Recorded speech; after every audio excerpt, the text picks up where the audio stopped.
Assalamualaikum warahmatullahi wabarakatuh. Bismillahirrahmanirrahim. Pertama-tama yang saya hormati Bapak Ahmad Jamil, Dr. MSI, selaku dosen dari mata kuliah Pendidikan Agama Islam. Izinkan saya memperkenalkan diri. Nama saya Abdul Aziz, NIM saya 41421010027. Di sini saya akan mempresentasikan kisah dari Isra Miraj. Isra Miraj merupakan sebuah peristiwa penting yang terjadi di dalam perjalanan hidup Nabi Muhammad SAW. Dalam Isra Miraj, Nabi Muhammad SAW melakukan perjalanan dari Masjidil Haram di Mekah ke Masjidil Aqsa di Yerusalem, Palestina, menuju langit ketujuh, kemudian ke Sidratul Muntaha.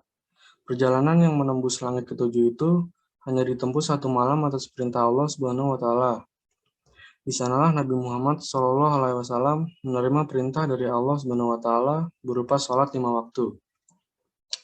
Kemudian di sini ada pengertian dari Isra. Isra adalah perjalanan baginda Rasulullah dari Masjidil Haram ke Masjidil Aqsa dengan jarak antara kedua masjid itu adalah 1239 km. Waktu itu Rasulullah menaiki buruk ditemani malaikat Jibril alaihissalam dan malaikat Israfil alaihissalam. Kemudian ada pengertian Miraj. Miraj adalah perjalanan baginda Rasulullah SAW dari Masjidil Aqsa ke Sidratul Muntaha. Kemudian di perjalanan baginda bertemu nabi-nabi pada setiap langit sampai langit ketujuh. Sebenarnya Isra dan Miraj merupakan dua peristiwa berbeda. Namun karena dua peristiwa ini terjadi pada waktu yang bersamaan, maka disebutlah Isra Miraj. Di sini ada perjalanan Nabi Muhammad.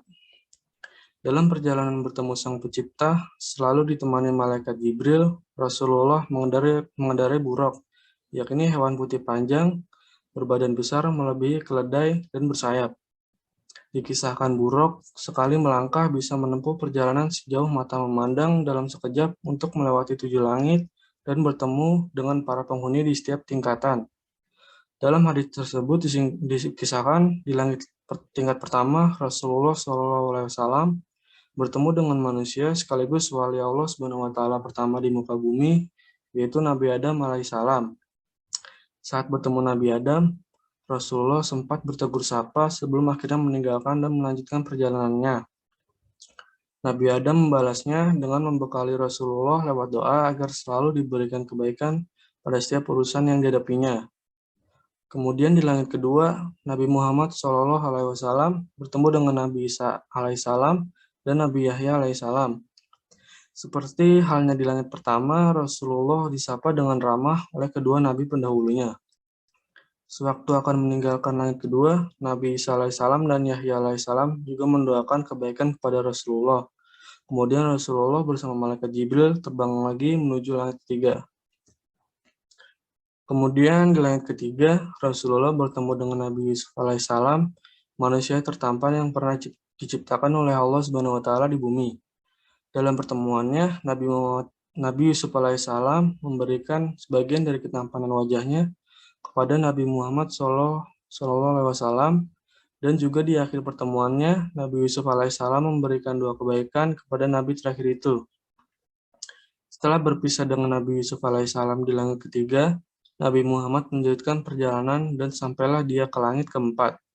Pada tingkatan ini, Rasulullah bertemu Nabi Idris alaihissalam, yaitu manusia pertama yang mengenal tulisan dan Nabi yang berdakwah kepada Bani Qabil dan Memphis di Mesir untuk beriman kepada Allah Subhanahu wa Ta'ala. Seperti pertemuan dengan nabi-nabi sebelumnya, Nabi Idris alaihissalam memberikan doa kepada Nabi Muhammad SAW supaya diberikan kebaikan pada setiap urusan yang dilakukannya.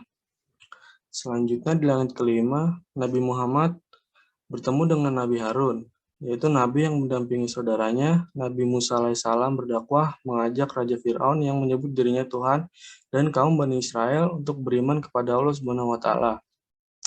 Harun terkenal sebagai Nabi yang memiliki kepandaian berbicara dan meyakinkan orang. Di langit kelima, Nabi Harun mendoakan Nabi Muhammad SAW senantiasa selalu mendapatkan kebaikan pada setiap perbuatannya. Pada langit ke-6, Nabi Muhammad SAW dan Malaikat Jibril bertemu dengan Nabi Musa alaihissalam, yaitu Nabi yang memiliki jasa besar dalam membebaskan Bani Israel dari perbudakan dan penuntutannya menuju kebenaran ilahi. Selama bertemu dengan Nabi Muhammad, Nabi Musa alaihissalam menyambut layaknya kedua sahabat lama yang tidak pernah bertemu. Sebelum Nabi Muhammad pamit meninggalkan langit ke-6, Nabi Musa melepasnya dengan dua kebaikan. Perjalanan terakhir, Nabi Muhammad SAW ke langit ke-7 bertemu dengan sahabat Allah SWT, bapaknya para nabi, yaitu Ibrahim alaihissalam. Sewaktu bertemu Nabi Ibrahim sedang menyandarkan punggungnya ke Baitul Ma'mur, yaitu suatu tempat yang disediakan Allah SWT kepada para malaikatnya. Setiap harinya tidak kurang dari 70.000 malaikat masuk ke dalam. Kemudian Nabi Ibrahim mengajak Muhammad untuk pergi ke Sidratul Muntaha sebelum bertemu dengan Allah SWT untuk menerima perintah wajib sholat. Sidratul Muntaha adalah sebuah pohon besar yang berada di langit ke-7. Ia adalah pemisah, disebut Muntaha atau akhir, karena ia merupakan batas akhir dari sebuah perjalanan. Tidak ada satu makhluk pun yang pernah melewatinya kecuali Rasulullah SAW, sedangkan pohon sidr adalah pohon bidara. Ketika mencapai Sidratul Muntaha di langit ke-7, maka perjalanan Nabi Muhammad dalam menerima perintah Allah SWT telah berakhir. Perintah yang diterima Rasulullah saat itu yaitu berupa perintah sholat 50 waktu dalam satu hari. Namun ketika menerimanya, Nabi Muhammad SAW diperingatkan oleh Nabi Musa alaihissalam untuk memperhatikan kemampuan umatnya. Menyadari hal itu membuat Nabi Muhammad meminta keringanan pada Allah SWT sehingga perintah sholat diringankan menjadi 5 waktu dalam sehari. Sejak saat itulah umat Islam harus melakukan sholat wajib 5 waktu, yaitu sholat subuh, zuhur, asar, maghrib, dan isya. Peristiwa Isra Mi'raj juga telah tertuang dalam Al-Quran, surah Al-Isra, yang artinya Maha Suci Allah yang telah memperjalankan hambanya pada suatu malam dari Masjidil Haram ke Masjidil Aqsa yang telah kami berkahi sekelilingnya agar kami perlihatkan kepadanya sebagian tanda-tanda kebesaran kami. Sesungguhnya Dia adalah Maha mendengar lagi Maha melihat. Kemudian lanjut ke sikap seorang muslim terhadap kisah Isra Mi'raj.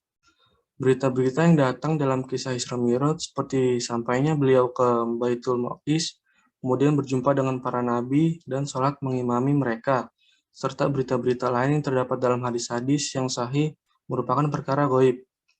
Sikap Ahlus Sunnah wal Jamaah terhadap kisah-kisah seperti ini harus mencakup kaidah berikut. Yang pertama, menerima berita tersebut. Kedua, mengimani tentang kebenaran berita tersebut. Dan yang ketiga, tidak menolak berita tersebut atau mengubah berita tersebut sesuai dengan kenyataannya. Kewajiban kita adalah beriman sesuai dengan berita yang datang terhadap seluruh perkara-perkara gaib yang Allah Ta'ala kabarkan kepada kita atau dikabarkan oleh Rasulullah SAW. Hikmah terjadinya Isra. Perjalanan Isra di bumi dari Mekah ke Baitul Maqdis lebih memperkuat hujah atau bukti bagi orang-orang yang musyrik. Jika beliau langsung mi'raj ke langit, seandainya ditanya oleh orang-orang musyrik, maka beliau tidak mempunyai alasan yang memperkuat kisah perjalanan yang beliau alami. Oleh karena itu, ketika orang-orang musyrik datang dan bertanya kepada beliau menceritakan tentang kafilah yang beliau temui selama perjalanan Isra. Tatkala kafilah tersebut pulang dan orang-orang musyrik bertanya kepada mereka, orang-orang musyrik baru mengetahuilah benarlah apa yang disampaikan oleh Nabi Shallallahu Alaihi Wasallam. Untuk menampakkan hubungan antara Mekah dan Baitul Maqdis yang keduanya merupakan kiblat kaum muslimin. Tidaklah pengikut para nabi menghadapkan wajah mereka untuk beribadah kecuali ke Baitul Maqdis dan Mekah Al-Mukarramah. Sekaligus ini menunjukkan keutamaan beliau melihat kedua kiblat dalam satu malam. Yang ketiga, untuk menampakkan keutamaan Nabi Shallallahu Alaihi Wasallam dibandingkan para nabi yang lainnya. Beliau berjumpa dengan mereka di Baitul Maqdis, lalu beliau sholat mengimami mereka. Kemudian ada faedah kisah. Kisah Isra Mi'raj termasuk tanda-tanda kebesaran dan kekuasaan Allah Azza wa Jalla.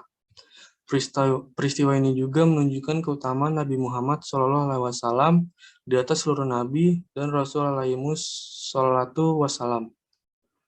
Peristiwa yang agung ini menunjukkan keimaman para sahabat radhiyallahu anhum. Isra dan Mi'raj terjadi dengan jasad dan ruh beliau dalam keadaan terjaga.